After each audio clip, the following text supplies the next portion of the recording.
मैं भगवान जगन्नाथपुरी की वार्षिक पूजा होने के पहले मैं फिर से कल्याणी के साथ सबके सामने विवाह भी करूंगा।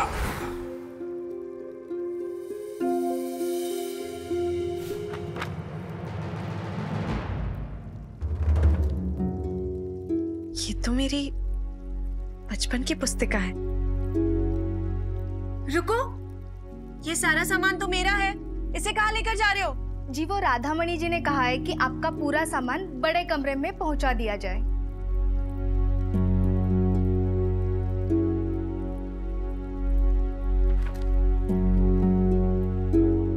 अपने आप से ये वादा है मेरा कि बाबा भले ही मेरे लिए धन धान्य से संपन्न कोई राजकुमार खोज लाए, पर मैं शादी किसी ऐसे व्यक्ति से करूंगी जो मेरी ही तरह एक कुशल योद्धा होगा।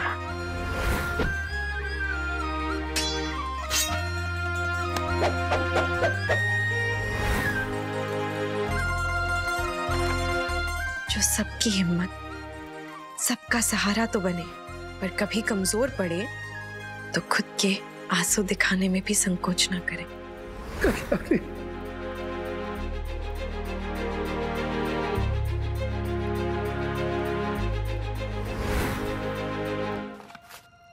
जिसका ख्याल भराने से दिल की धड़कनें तेज हो जाए, जिसे देख भर लेने से अंधेरे में भी रोशनी हो जाए।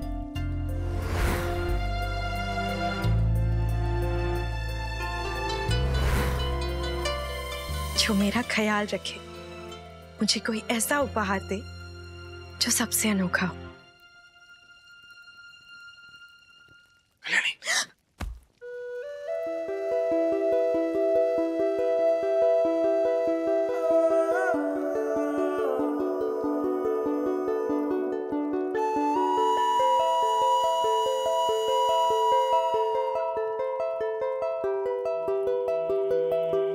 उपहार छोड़कर बाकी सारी शर्तें तो पूरी कर दी ना मैंने।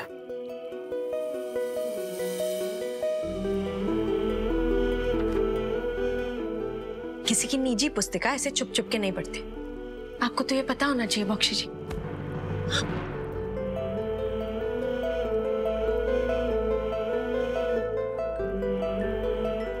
किसी अजनबी की नहीं, मेरी होने वाली पत्नी ने लिखी है। पुस्तिका पढ़ रहा था,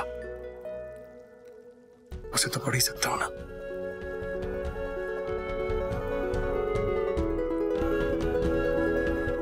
जी नहीं, नहीं पढ़ सकते।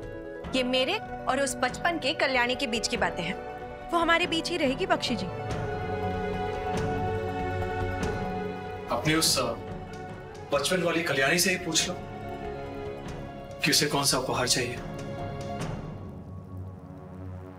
आपने सब कुछ तो दे दिया मुझे, मेरे चाहने से कहीं ज्यादा। सब कुछ दे दिया, मगर उपहार तो नहीं दिया। तो जब तक तुम नहीं कहोगी मैं ऐसे ही पूछते रहूंगा बार बार। तो बताओ क्या चाहिए तुम्हें? बोलो, बताओ कौन सा उपहार चाहिए? माँ? माँ?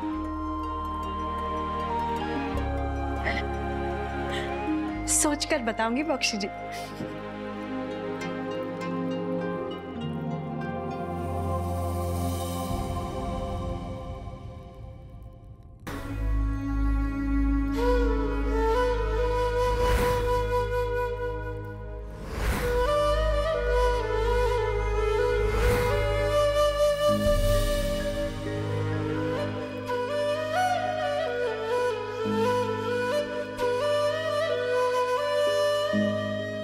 राधा,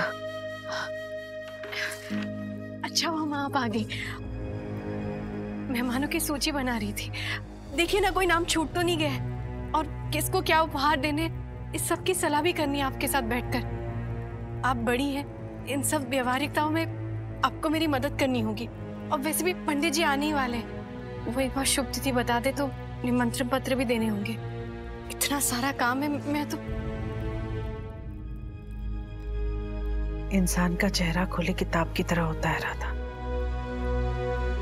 दिल में जो है सब बयां कर देता है। कितना भी छुपाओ ये जाहिर कर ही देता है।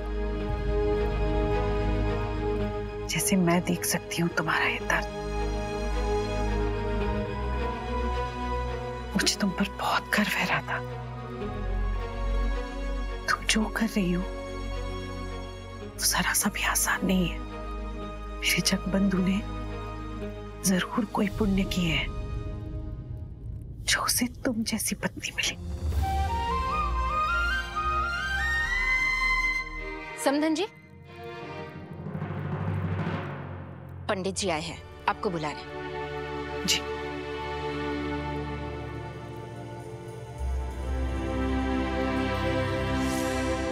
तुम होश में तो हो? हाँ, ये बात सही है कि जमाई जी के करीब आने के लिए उनकी नजरों में ऊंचा उठना जरूरी था, लेकिन इस तरह जमाई जी और कल्याणी की शादी करवा के इस तरह से तो वो तुम्हारे करीब आने के बजाय तुमसे दूर चले जाएंगे। आप नहीं समझेंगे माँ। और मैं समझना भी नहीं चाहती कि तुम्हारे दिमाग में क्या चल रहा है। किसी से इतना प्यार करना कि उसकी खुशियों के लिए अपनी सारी खुशियां निछावर कर देना, फिर चाहे तुम्हारे अपने जीवन का कोई मतलब ही ना रहे। आप जब किसी से प्यार करते हो तो उसकी खुशी में ही आपकी खुशी होती है, और उसके लिए अगर आप कुछ ना कर पाए तो जीवन का कोई मतलब ही नहीं है।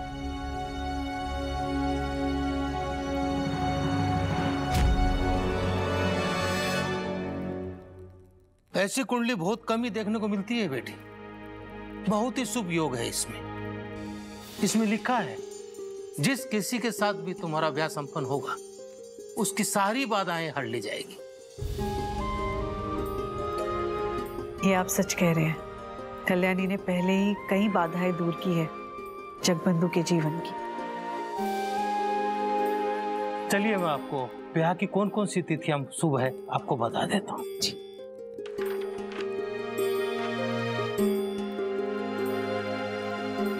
सबसे शुभ मुहूर्त आज से 3 दिन बाद का है।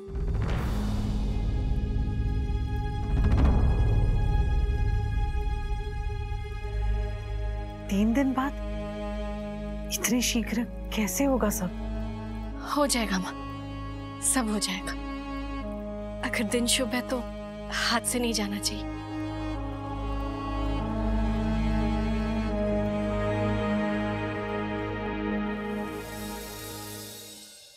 शादी की तारीख पक्की हो गई है आज से ठीक 3 दिन बाद। लेकिन एक बात का ध्यान रखना होगा आपको। आज से, बल्कि अभी से, शादी हो जाने तक ना आप बक्सी जी से मिलेंगी ना बक्सी जी आपसे। यहाँ तक कि एक दूसरे को देखना तक मना है। ध्यान रहे। बिल्कुल ठीक कहा है बिटिया तुमने।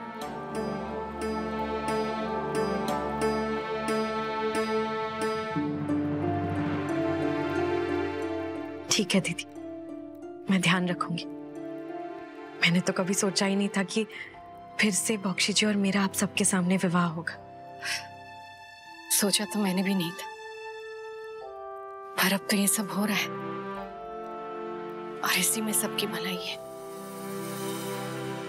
एक बार विवाह सुनिश्चित हो जाए तो लड़की को बुरी नजर लगने का डर रहता है, इसलिए विवाह होने तक ये काला धागा इनकी कलाई में रहना आवश्यक है।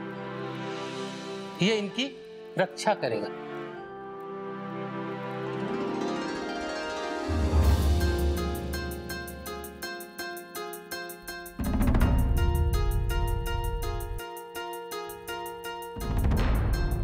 आभार पंडित जी।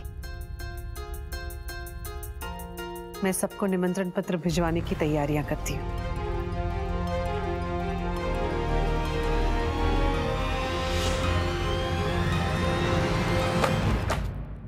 ये देखिए, जमाई जी और कल्याणी की शादी का निमंत्रण पत्र।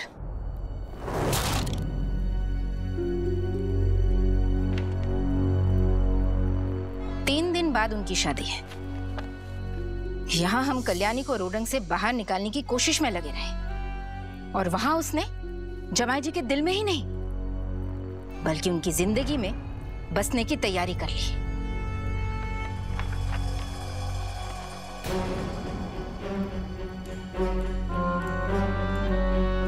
एक निमंत्रण पत्र इस पते पर भी भेज दीजिए मेरी तरफ से। ये किसका पता है? फ्लेचर का। फ्लेचर? लेकिन उसे निमंत्रण पत्र भेज के क्या होगा? जब फ्लेचर कल्याणी से शादी करना चाहता था तो जगबंधु बीच में आ गया था।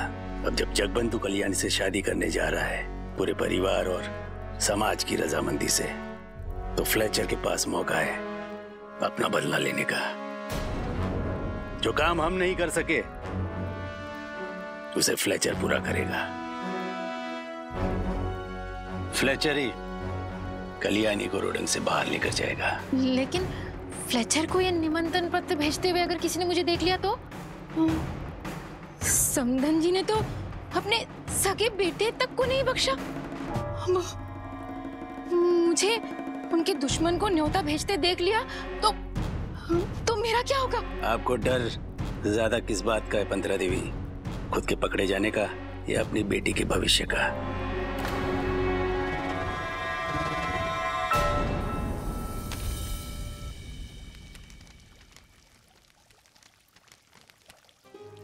आपने अपने उपहार के बारे में क्या तय किया है? ये बख्शी जी भी ना मेरे बचपन के लिखी हुई चीज के पीछे ही पड़ गए। अब क्या मांगू इनसे? कल्याणी, पंडित जी ने कहा था ना विवाह से पहले जगबंधु से नहीं मिलना है। लेकिन माँ, मैं कहाँ उनसे मिल रही हूँ। अच्छा, तो फिर जगबंधु के कमरे के आसपास क्या चल रहा है?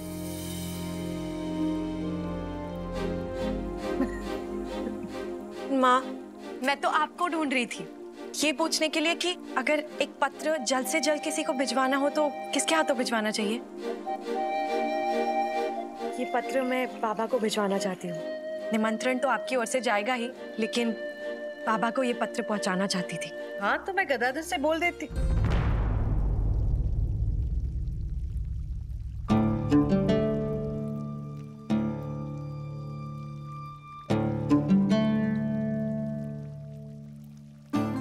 एक माँ अपने बच्चे को सजा देती है ना, तो कहीं ना कहीं वो सजा वो खुद भुगत रही होती है। माँ दिल कड़ा कर सकती है, सजा कड़ी कर सकती है, लेकिन अपने बच्चे के प्रति उसका प्यार वो कैसे कम हो सकता है? आज गदाधर को यहाँ होना चाहिए था, पर वो नहीं है। आज भी बीच रात में अचानक से आंख खुल जाती है और मैं सोचने लगती हूँ कि गदाधर ने जो किया वो क्यों किया। गदाधर ऐसा बना तो क्यों बना? इस सब की जब शुरुआत हो रही थी तब मैं ये सब क्यों नहीं देख पाई, क्यों नहीं रोक पाई?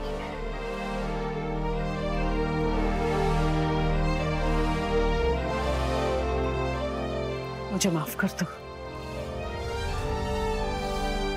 तुम्हारे लिए ये इतना खुशी का मौका है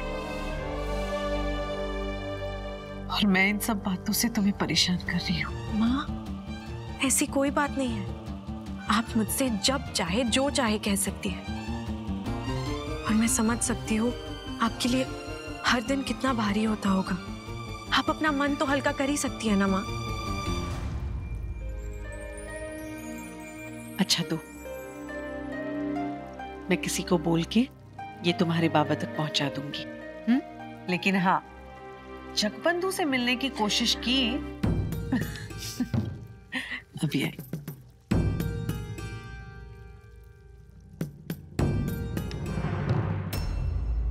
सुनो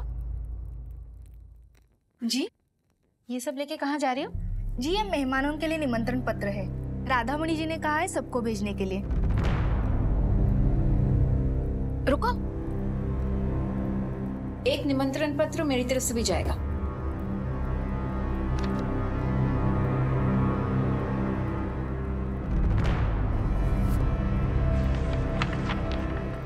माँ,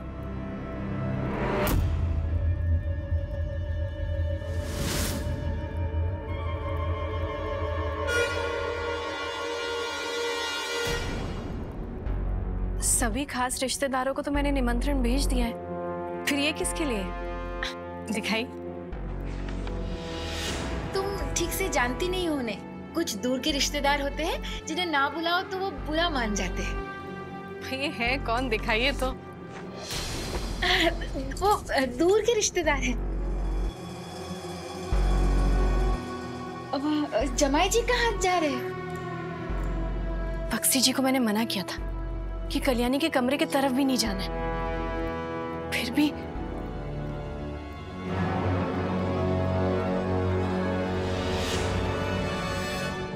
कल्याणी। रुकिए बक्सी जी। अरे क्या हुआ? राधा दीदी ने मना किया है ना, हम एक दूसरे को देख भी नहीं सकते। चलिए मुंह उस तरफ कीजिए। ये कैसा बचपना है। कीजिए बक्सी जी।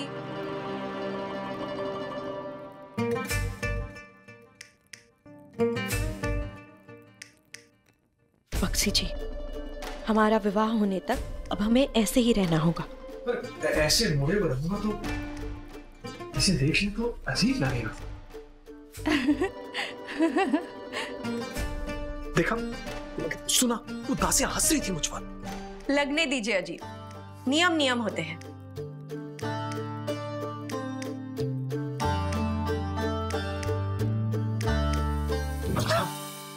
ये नियम उनके लिए है जिनका विवाह होने वाला, हमारी तो हो चुकी है।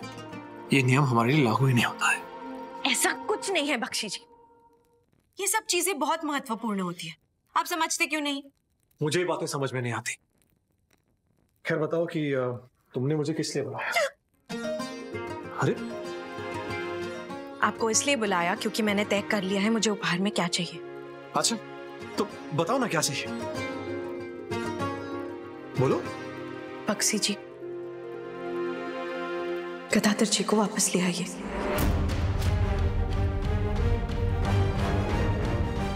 ये क्या कह रहे हो तुम कल्याणी?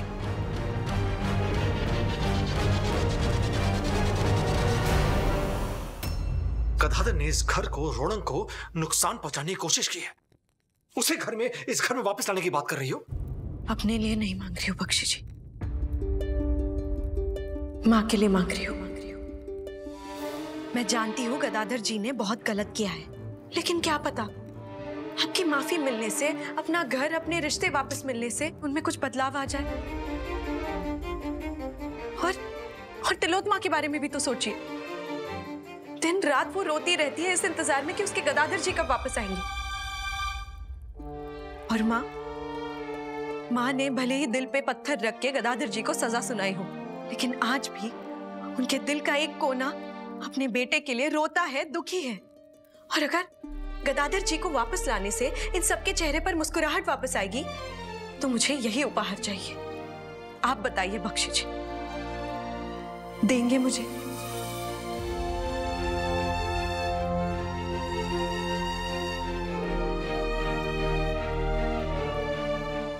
ये संभव नहीं है।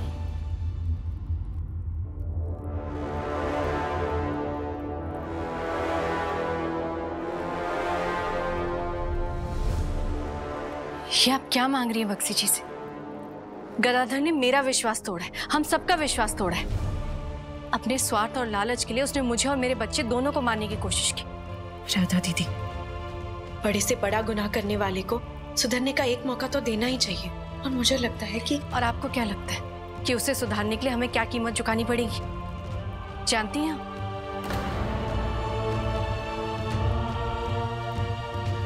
बक्सी जी, बड़ी मुश्किल से इस घर में आया तूफान अब जाकर थमा है, और सब कुछ ऐसे ही रहे इसके लिए बहुत जरूरी है कि गदाधर कभी भी इस घर में वापस ना आ सके। और हाँ, मैंने कहा था ना आप दोनों से कि आप दोनों एक दूसरे से नहीं मिल सकते। बक्सी जी, आप जाइए यहां से।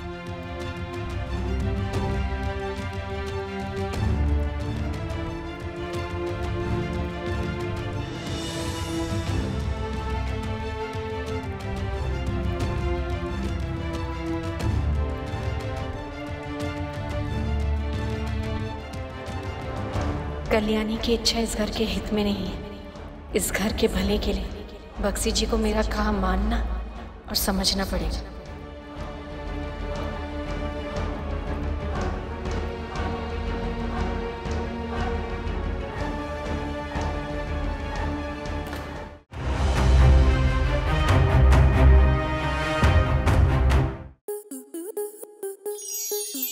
स्टार प्लस के ऐसे ही और बेहतरीन लम्हे देखने के लिए सब्सक्राइब करें हमारे YouTube चैनल को।